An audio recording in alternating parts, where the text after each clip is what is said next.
Wherever you go, whatever you do, throw a little at it. Omax, Vest and Briefs. மறைந்த பின்னணி பாடகி S ஜானகியின் உடல் மைசூருவில் உள்ள மகாராஜா கல்லூரி மைதானத்தில் பொதுமக்கள் அஞ்சலிக்காக வைக்கப்பட்டுள்ளது. இன்று மாலை எஸ் ஜானகியின் உடலுக்கு அரசு மரியாதையுடன் இறுதிச் சடங்குகள் நடைபெறுகின்றன. கூடுதல் விவரங்களை செய்தியாளர் நாகராஜன் வழங்க கேட்கலாம். நாகராஜன், வணக்கம். விவரங்களை நீங்க வழங்கலாம்.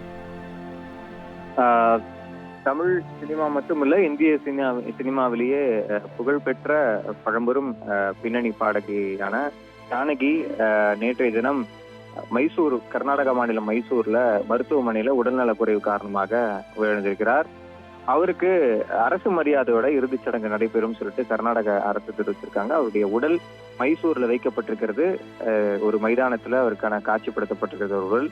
குறிப்பாக மைசூர்ல இருக்கக்கூடிய மகாராஜா கல்லூரி மைதானத்துல ஜானகியுடைய உடல் இன்னைக்கு பொதுமக்கள் மற்றும் ரசிகர்கள் அஞ்சலி செலுத்துவதற்காக வைக்கப்பட்டிருக்கிறது.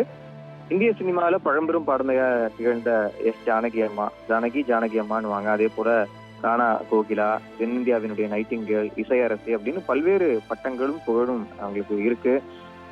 சினிமாவுடைய ஒட்டுமொத்த அடையாளமாக குறிப்பா அவங்களுடைய குரல் கேட்டாலே ஜானகியோட வாய்ஸ் தான் அப்படின்னு சொல்ற மாதிரியான ஒரு ஒரு ஒரு ஒரு விஷயத்த கட்டமைச்சிருக்காங்க. அவங்களுடைய வாழ்க்கை முழுவதுமா பாடலுக்காக செலவு செஞ்சிருக்காங்க. கிட்டத்தட்ட 40,000க்கும் மேற்பட்ட பாடல்களை ஜானகி பாடியிருக்காங்க. 2016க்கு பின்னாடி சினிமாவில இருந்து விலகிய ஜானகி மைசூர்ல இருக்கக்கூடிய தன்னுடைய குடும்பத்தோட வச்சு வந்தாங்க. ஒரே மகன் முரளி அவங்களுக்கு இருக்கிறவங்க, முரளி கிருஷ்ணா. அவங்க கடந்த ஜனவரி மாசம் உடல்நலக் குறைவு காரணமா அவங்க மரணம் அடைஞ்சிருக்காங்க. அதே போல அவருடைய ஒரே மகன் இறந்த துயரத்திலேயே ஜானகி இருந்ததாகவும் கூறப்படுகிறது. அதுலேயே உடல்நலக் குறைவும் ஏற்பட்டதா சொல்லப்படுகிறது. கடந்த சில மாதங்களாவே உடல்நலக் குறைவால அவதிப்பட்டிருந்த அவங்க நேற்று அவருடைய உடல்நிலை ரொம்ப மோசம் அடையக்கூடிய சூழல்ல அங்க மைசூர்ல இருக்கக்கூடிய அப்போலோ மருத்துவமனையில் அனுமதிக்கப்பட்டிருந்தாங்க. தீவிர சிகிச்சையில அனுமதிக்கப்பட்டிருந்த ஜானகி அம்மா சிகிச்சையின் போது மாரடைப்பு ஏற்பட்டு, அதாவது கார்டியாக் அரெஸ்ட் ஏற்பட்டு இதய செயலிழப்பு ஏற்பட்டதன் காரணமா அவங்களுடைய 88வது வயசுல அவங்க இயற்கை எழுதியிருக்காங்க. மைசூர்ல இருக்கக்கூடிய மகாராஜா கல்லூரி மைதானம் ஜானகியினுடைய அந்த உடல் இன்னைக்கு பொதுமக்கள் மற்றும் ரசிகர்கள் அஞ்சலி செலுத்துவதற்காக வைக்கப்பட்டிருக்கு. அதுக்கு பின்னாடி பிற்பகல் 3 மணிக்கு ஊர்வலமா எடுத்து செல்லப்பட்டு கணியன குந்தி அப்படிங்கிற இடத்துல இன்னைக்கு இறுதி சடங்குகள் நடைபெறும். ஜானகி அம்மாவுடைய உடலுக்கு அரசு மரியாதையோட தகனம் நடைபெறும் அப்படின்னு சொல்லி கர்நாடக அரசு தெரிவிச்சிருக்காங்க. இந்த ஏற்பாடுகள் முழுவதுமா செஞ்சுட்டு இருக்காங்க. கர்நாடக அரசும் சரி, அவங்களுடைய குடும்பத்தினரும் சரி. சினிமாவுக்கு மிகப்பெரிய இழப்பு. கிட்டத்தட்ட 48,000 பாடல்கள் அவர்களுடைய வாய்ஸ் அப்படிங்கிறது இன்னுமே ஒழிச்சிட்டு இருக்கக்கூடிய விதத்துல, அவர்கள் பெயர் சொல்லக்கூடிய விதத்துல, அவருடைய குரல் ஐடென்டிஃபை பண்ணக்கூடிய விதத்துல இருக்கு அப்படிங்கிறது மிகப்பெரிய விஷயம். ஏப்ரல் 23, 1938 ஆந்திர பிரதேசத்துல குண்டூர் மாவட்டத்துல பல்லப்பட்லா அப்படிங்கிற கிராமத்துல பிறந்திருக்காங்க.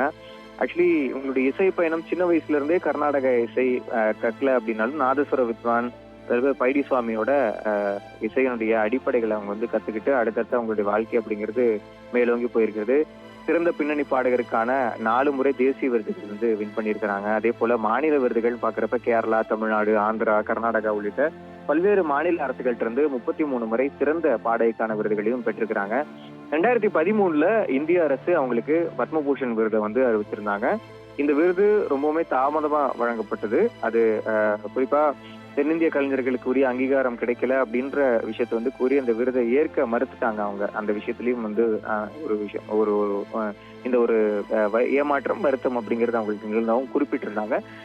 சோ அப்படி இருக்கிறப்ப குறிப்பா அவங்களுடைய கடைசி காலத்துல ஹைதராபாத், மைசூர் இந்த மாதிரி இடங்கள்லாம் அவங்க கழிச்சிட்டு இருந்தப்ப வயது மூப்பின் காரணமா உடல்நல கரைவும் ஏற்பட்டு, குறிப்பா சொல்லியிருந்தோம் இல்லையா, அவங்களுடைய ஒரே மகன் முரளி கிருஷ்ணா கடந்த ஜனவரி மாதம் இறந்த சோகத்துல அடுத்தடுத்து உடல்நிலையை சரியா கவனிக்க முடியாத ஜானகி அம்மா தன்னுடைய 88வது வயதுல மிகவும் உடல்நல குறைவு ஏற்பட்டுதான் அப்போலோ மருத்துவமனையில அனுமதிப்பட்டிருந்தாங்க மைசூர்ல.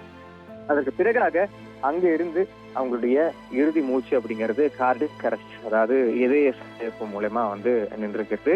ஜானகியினுடைய புகழ் அப்படிங்கிறது சினிமா உலகம் நீடிக்கும் வரைக்கும் இருக்கும். அது மட்டும் இல்லாம தொடர்ந்து சினிமா துறையில இருக்கக்கூடிய முக்கியஸ்தர்கள் தொடர்ந்து உயிரிழந்துட்டு வர்றது அப்படிங்கிறது திரைத்துறை, கலைத்துறை மற்றும் சினிமா ரசிகர்கள் மத்தியில மிகப்பெரிய ஏமாற்றத்தையும் வருத்தத்தையும் ஏற்பட்டிருக்கு, ஒரு சோகத்தையும் ஏற்படுத்தியிருக்கிறது.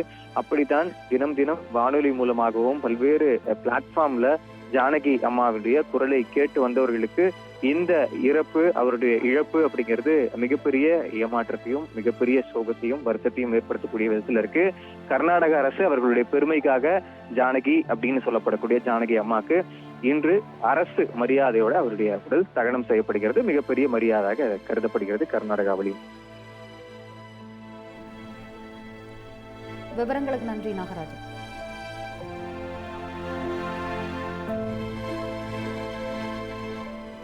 தமிழ் ஜனம் சேனலை சப்ஸ்கிரைப் பண்ணாம பார்த்துட்டு இருந்தீங்கன்னா மறக்காம சப்ஸ்கிரைப் பண்ணிடுங்க.